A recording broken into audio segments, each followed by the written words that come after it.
You're listening to The Vibe with Tanya Rad and EJ, and I am a huge fan of our next guest. So I decided to kick EJ out of the studio so I could do the interview. We have Grammy Award-winning producer, songwriter, artist, extraordinary brain, Finneas here in the studio. How you Welcome to the doing? show. I'm so happy to be here. Thanks for having me. I'm really excited to have you on because I think what you're doing and what you've done in the music industry is so cool, and I just Thanks. find your brain to be so fascinating. Well, thanks. That's a big compliment. Have you been working on music during this quarantine, during the time? Tons. Yeah. The first, I would say, like 2 weeks, I was actually like we got pulled off a tour. We were in the middle of a world tour when this all went down, so we came home right away. And I got home sick. I was sort of I was convincing myself that I had COVID. But I think everybody was doing that. yeah, and I was Yeah. pretty sick. I had a high fever and a cough, and I was very achy, and I was fatigued. But I've done the antibody test, and I have no antibodies. So I, you know, I was wrong, I guess. I Uh, know. And that's such a bummer. It's like that's the test you want to be like, I had it. so for anyone that is in the same, I was bummed out too. But the doctor who administered the antibody test to me said, I was like, oh, I'm bummed out that I didn't have it, because then I would be immune. And he was like, you know, he was like, you shouldn't wish you had this. He was like, hopefully you'll never get it, and we don't know the long-term repercussions of this. He was like, you should still strive to not get it. You shouldn't be putting yourself in harm's way. And I was like, okay, well, that makes me feel better. But anyway, first 2 weeks of quarantine was a little bit like that, just sort of like, watching a lot of like watching Fleabag again. Again. Um, That's yeah, awesome. and just Great show. so good, and hanging out Yeah. with my girlfriend. And then about 2 weeks in, I was like, I got real itchy to make more music, and now I've just been making music ever since. So the past like 10 weeks, it's just been like tons of music. And have you been doing it like have you been doing any like sessions via Zoom? Like is that how it's working now when you're working with other artists and things like that? I did one session via Zoom with my friend Benny Blanco, which was really fun. Love And we him. were like, yeah, we're close enough that a Zoom session made sense. I feel like I'm a little shy about doing Zoom sessions with like people that I don't know, Mm. because the kind of pacing of a Zoom can be like awkward. It's like easier to talk over each other. So I've like the artists that I've collaborated with during this period, I did the Ben Platt song, and I did the Celeste song, and those were like remote jobs, right? Where they sent me like a vocal, and then I produced everything else around the vocal, which was really fun, and went great. But those weren't like, Zoom calls, just sort of like working. That Ben Platt song is incredible. Thanks so We much. yeah, we actually had him on air with Ryan Seacrest. I think the day that the song came out, and he performed a live Nice. version in his living room on the piano, and we were all just like blown away. It was He amazing. is so good, man. He's like one of the people that I I've been an admirer of his for a long time, because I was like up on Next to Normal, and just thought he was so good in that. And yeah, at some point we connected like back in 2018, and I was, yeah, I'm he's a super sweet, like low key guy when you actually talk to him, but I'm still a little starstruck I by Ben Platt. So for what it's worth, it was easier for me to not have him in the room when I was producing the song, because I would have been like all distracted by That's Ben. so funny. That's Yeah. so I'm sure he felt the same way about you. Maybe, I don't know. He's pretty awesome. He's He a is really talented dude. he He's is a pretty very great. Have you ever seen him perform live? Um, no, I missed his run in Evan Hanson, which is tragic to me. And then um, what were we doing? So you know his like Radio City show that he did Yeah. that's like on Netflix. Uh-huh. We were I was with my girlfriend and family seeing the Harry Potter play that day. So, Oh. I missed his Radio City show. But he was like, hey, if you're free on Sunday, come see my Radio City show. And I was like, oh my God, if I'd known about that before, like I never would have like gotten tickets to the Harry Potter. And he was like, oh my God, you're seeing Harry Potter. He was like, I've seen like 4 times. He was like, you gotta go. I was like, okay, cool. Well, at least you now have it on Netflix and you can watch. Yeah, that's the good thing. Yeah. Yeah. Are there any other artists that you've kind of felt that same way when you're working with them? You're like, oh my gosh, like I'm actually a really big fan of yours. I mean, I make a point to kind of only work with artists that I'm a big fan of. I do a small amount of like developing work for artists that are like brand new, and that's really exciting for me. And I just try to like, see what I can offer different artists. But yeah, I mean, and I'm always very straight up with artists about that. Like Tovlo, who I've done 2 songs with, like just an artist that I've loved since I was like, 15, 16, and very cool and surreal that I got to like make some music with her. And I'm always, really honest with them about that. I think there, you don't lose anything in doing that. I mean, like, I think people worry maybe that like if they admit to being a huge fan of somebody, that they're like, they no longer feel like a peer to that person. Right. I get that, but I think in some ways it it gives them more respect for you to know how much you care about their work, because if you come in and you're like, yeah, it's nice to meet you, I've never heard any of your music, and you like work, like they're like, well, what, who cares? So like, right. I think if I come in and I'm like, oh my God, I love Queen of the Clouds, I love Good Fairy one. Dust, I love Blue Lips, I love all of these records, then the person goes, oh wow, he's gonna really respect my music. Yeah, that's actually that's a good way, because I'm sure that the list is like very, very lengthy of people that want to work with you. Like I'm sure you just get inundated. It's my Don't be humble. Don't be humble. I'm no, sure it's really sweet. I think the thing that I always look for, and I would encourage everybody to do this, is like, the stuff that I've done with Billie is the stuff that I've done with Billie. And I think what I always try to look for is like, if an artist asks to work with me and I can tell that they just want me to like make them sound like Billie, like, first of all, she's unique enough that like it's not really within anyone's power to sound like her. It's just kind totally of her vibe and her brain or whatever. But I'm also not interested in giving out that like recipe to anyone. So secret it's like, sauce. yeah, so it's like I try to work with like anyone that's just very like in their own sort of sonic world, and I feel like that's a good barometer for like, making music with people and making it like different every time. Like I wrote a song with this artist Bruno Major that came out a couple weeks ago, and like I love Bruno, but he's very different, like just very different sonically than like Billie is, and I think that like just sort of helps kind of illustrate like the differentiation of artists. You know what I mean? I think like when a producer like works with like 6 artists and make them all like sound the same, it's like really sad to me. Yeah, Usually. no, and that's the thing that's I think really cool about you is like I'll hear that you like produced or wrote on a song, and I'm like, wow, like that's crazy. I would not even like. I remember when I first heard the Selena Gomez song "Lose You to Love Me," I was like, oh wow, that's so cool. That's awesome. Yeah, I was talking to like one of my best friends the other day, and I made some joke about like, I was like, yeah, like the dude that did If the World Was Ending, and he was like, you produced that? And I was like, yeah. And he was like, I didn't even know. I was like, good, that's the goal. Yeah, makes me that's happy. Another great song, by the way. That song's great, man. I'm free to say that because I didn't write it, I just produced it. And I got sent it at a really busy point by a woman named Cleo Massey, who is part of JP's like management team and publishing department. And Cleo and I have been friends for a long time, and she, I think it was like right around my birthday, like last July, was like, I have the best song that you should produce. It's so good. And I was just feeling really busy at the time. Like I was just like, and I was like listening to it. I was listening to it to give it a shot and then like say no.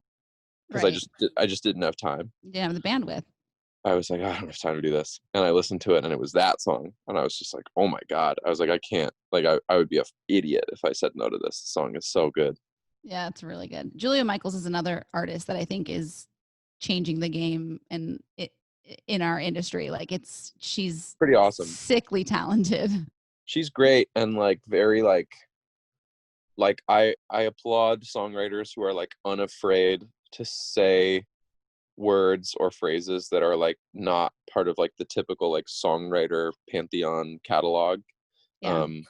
Yeah, she'll say like a term that I'm just like, cool. Like I've never heard that in a song that way. And I always love that about her. Like she has like that, I love that song, Worst in Me, from her like solo. Bring out the worst in me. Yeah, there you go. Sing it. I mean, I'm like the worst singer in the world, but that sounds great.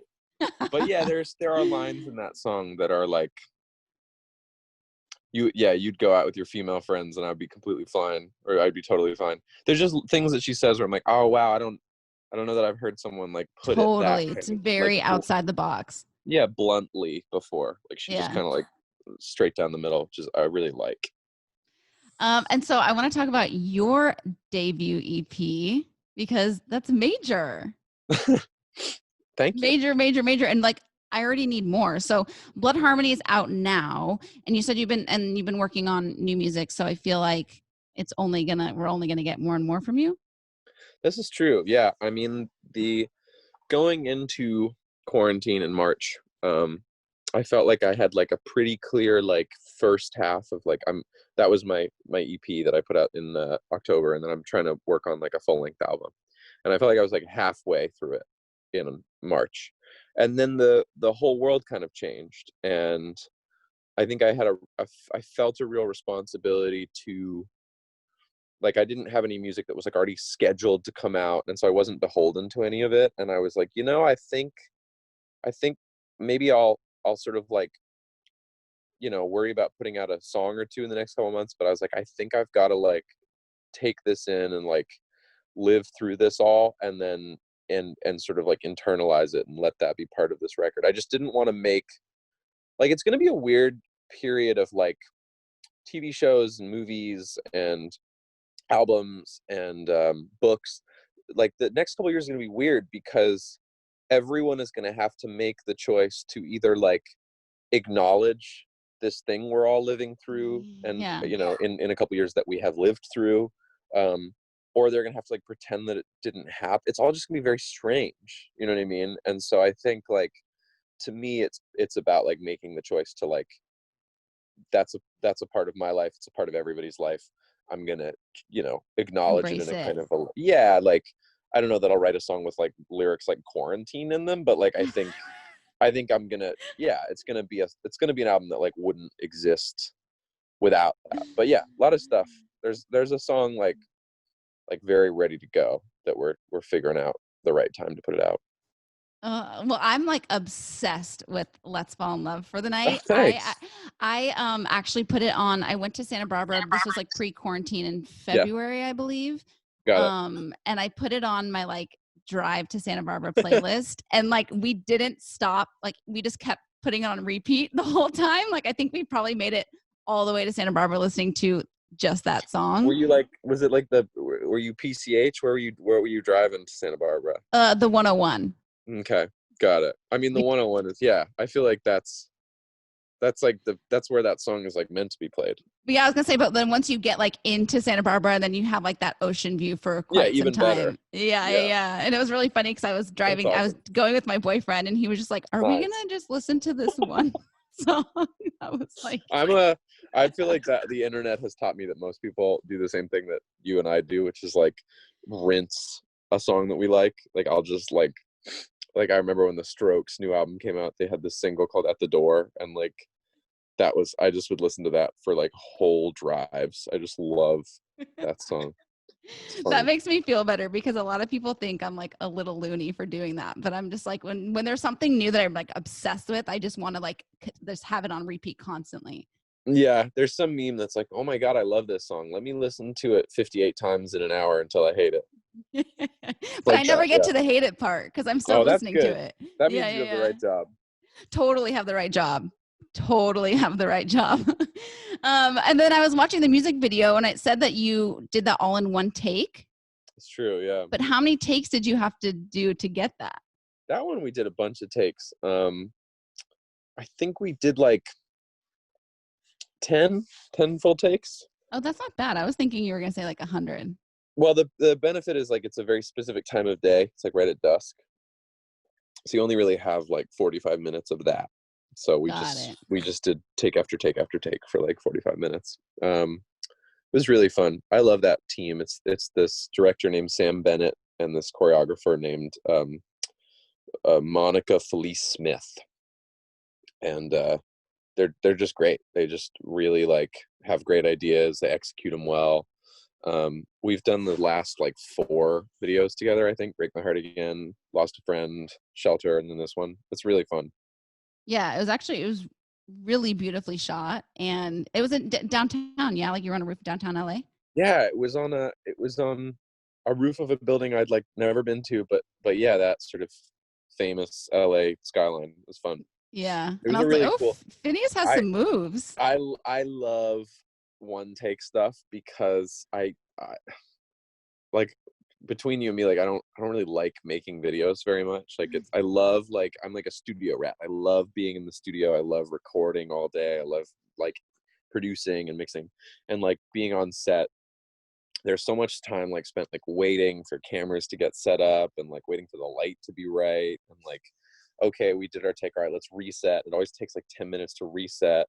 I just never like it. And so the benefit of like a one take video is like as soon as you got the take, you're like, we're done. And so I like the kind of like, I like how fast it can be. Like I think that shoot was like literally like 5 hours total. That's which is impressive. Like, yeah, and then like as opposed to like Billie's shoots, which are like, even if she films a video in one day, it's like an 18-hour day. It's just like the longest day. Wild. Yeah. It is interesting because I think that, I think a lot of people that consume music don't realize how different it is to be like a songwriter and an artist, right. And you're doing both of those. And more, you know what I mean? Yeah. And so I think it's interesting to see kind of what you like and what you don't like about each side of it. Yeah. I mean, I'm not a great candidate for an artist in terms of like the elements of it that I like. But who is anymore these days? You're you're exactly what people want as an artist. They want like, I think raw. They want raw. I honestly, yeah, I think. I guess I just like not, I'm sure he has off days, whatever. Like when I like think about like Shawn Mendes to me is like, it's like God made him for this. Like he's like never has a pimple, like never, like he's just 700 feet tall. He's like the statue of David. His hair is always perfect. He seems to have no problem doing a video shoot and a photo shoot and a fan meet and greet and touring for 12 months straight. And like I hate all of that. Like I want to here's my fantasy. My fantasy is like I make an album forever, and I somehow I'm like basically not even in my own videos. Like I do a render of my head in CGI, and then right. Like Ed Sheeran's done a couple of those, like with the Muppets and stuff. He has. I think maybe Ed Sheeran is in the same boat of like not liking it the way. Yeah, and then my fantasy is like I make the album, I put it out, you and I do one interview. That interview is broadcast worldwide. That's all the interviews I have to do. And happy to. And then I do one show, and then I go make another album. That's my like fantasy schedule. Although I do really love playing shows live. That's a really fun part of my job. Yeah, but I think the thing that's I think really cool about, especially right now, and where music was, let's say 10 years ago, is I think people really value like a true artist. You know what I mean? Like you create, you're raw, you're authentic, you're you. And I think that stands apart from, back in the day when it was just like all the glitz and glam and the showbiz. You know what I mean? Like I think it just cuts through, and I think that's really special. True. Yeah, I mean, for what it's worth, like so little of my life has changed in many ways, and I'm just lucky in that sense. Like, you know, the easiest example is like I grew up in LA. Like my parents were like trying to, you know, make a living as actors and didn't really manage to. So my dad as a carpenter and my mom like taught improv classes and stuff. But I grew up in this city, and so like we didn't have to move when, you Right. know, we started to get attention in the industry. And that was kind of awesome because it just means like all my friends are still all my friends, and like you know, it's like I feel like LA, I don't know if you feel this way. LA is like a city where like I pity anyone who like comes here on like a vacation for a week and like doesn't, because it's so big. It's just like, So big. how are you gonna get anything like meaningful? Like, yeah, I feel like it takes years to like learn everything about this city in terms of like what you love here. For Um, sure. so yeah, I mean the benefit is like that's like music is just kind of like I always would have done it, and I probably would be making just as much music if like during the day I was like working for a tech support company. And like I just think of it that way. I just think like, oh wow, I'm so lucky to like get to have this be my source of like income, you know. But yeah, I know what you mean. Like the idea of going to like even like the night of the Grammys, there was like an after party, and I was like, oh, I can't believe I have to go to that. Like I was like, at least if we'd lost all the Grammys, like I would have been able to like lie to people and say like I needed to go home. Right. But you're But like, I like have to celebrate. yeah, we won, and everyone was like, you better celebrate tonight. And I was like, no, that we just did. Like we just won. That's the celebrate. Like we won. Like Uh-huh. yeah. But yeah, I think there's just it's added to the list of like there's so much about the world of music that I love, and there's so much about it where I'm like, yeah, this is like I don't have the lung capacity for this. Lung capacity. I do enjoy the after Grammy parties, though. I do have to say, as a music fan through and through, I've been working the Grammys for E the last 2 years, and so Got I'm it. kind of the same way when it's done. I'm like, oh, all I want to do is Thank like God. get into a hot tub or like a hot Yeah, bath. But then the other part of me right. is like, I need to go celebrate. This is the biggest night of music, blah, blah, blah, you know? Well, because you and I probably on the same schedule that day. Like we got to the Staples Center at like 9 a.m. Yeah. to do like rehearsals and stuff. So yeah, by the time the ceremony's over, you've been there for like 12 hours. It's crazy. And they're like, let's go party for 5 hours. You're like, oh my God, okay, cool. Totally. Yeah. Okay, I'm so sorry. I know I've been taking way too much of your time, so I'm gonna wrap No, this it's up. great talking But to you. I want to know just kind of like what's next from you. Like, what can your fans expect to see like within the next month, 2 months, 3 months from Finneas? Well, hopefully there'll be some new music for people. And yeah, I mean, I think we're figuring out. I've been really inspired by seeing artists like undeterred in terms of like the stay-at-home orders, like being able to make really interesting content from home.